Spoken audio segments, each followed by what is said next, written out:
এবং নির্বাচনে অস্থিরতা সৃষ্টি করার জন্য, বাংলাদেশের আগামী জাতীয় সংসদ নির্বাচনকে বিলম্বিত করার জন্য এবং পারতপক্ষে বানচাল করার জন্য যে শক্তি কাজ করছে তার পক্ষেই এই রাজনৈতিক দলটি কাজ করছে বলে আমাদের সন্দেহ।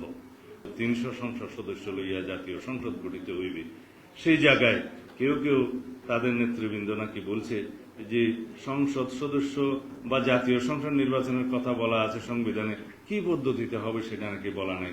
বলেই তো দিলাম, অনেক জায়গায় পড়ে দেখতে পারেন। বলছে পিআরে হবে না অন্যভাবে হবে, সেটা নাকি বলা নাই, স্পষ্ট বলা আছে। আর তাছাড়া কেউ যদি পিআর পদ্ধতি চায়, তারা স্বাধীনভাবে তাদের নির্বাচনী ইশতেহারে সেটা প্রকাশ করুক, জনগণের কাছে যাক। জনগণ যদি তাদের ইশতেহারের পক্ষে ভোট দেয়, তখন তারা সেটা বাস্তবায়ন করবে।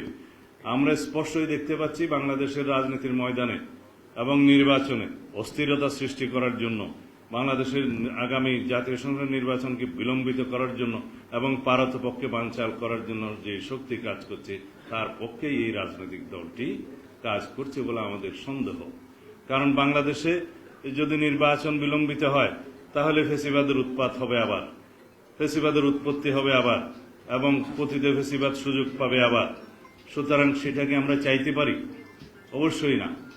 বাংলাদেশে যদি নির্বাচন বানচাল হয়, তাহলে অগণতান্ত্রিক শক্তির উত্থান হবে অবশ্যম্ভাবীভাবে। সেটাকে আমরা চাই? যদি না চাই, এত রক্তের বিনিময়ে গণতান্ত্রিক অধিকার ফিরে পাওয়ার জন্য আমরা গণ অভ্যুত্থান করেছি, আমাদের সেই অধিকার যেন আমরা বাস্তবায়ন করি। বাংলাদেশের সামনের দিনে যে জন্য আমরা গত 16 বছর আন্দোলন সংগ্রাম করেছি, যে অধিকার ফিরে পাওয়ার জন্য, ভোটের অধিকার ফিরে পাওয়ার জন্য, সেই অধিকার প্রয়োগের জন্য বাংলাদেশের জনগণ আমরা সবাই উন্মুখ হয়ে আছি। এই অধিকার প্রয়োগের মধ্য দিয়েই বাংলাদেশের গণতান্ত্রিক যাত্রা কার্যকরভাবে শুরু করবে। এই অধিকার বাস্তবায়নের মধ্য দিয়েই, এই ভোটাধিকার প্রয়োগের মধ্য দিয়েই বাংলাদেশের জনগণ স্বাধীনভাবে আগামীতে একটি রাজনৈতিক সরকারকে ক্ষমতায়ন করবে।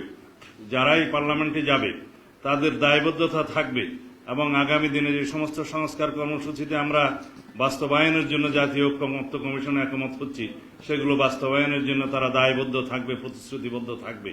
এখন কথা উঠছে যে এই সনদ বাস্তবায়নের ভিত্তিতেই নাকি আগামী নির্বাচন অনুষ্ঠিত হতে হবে।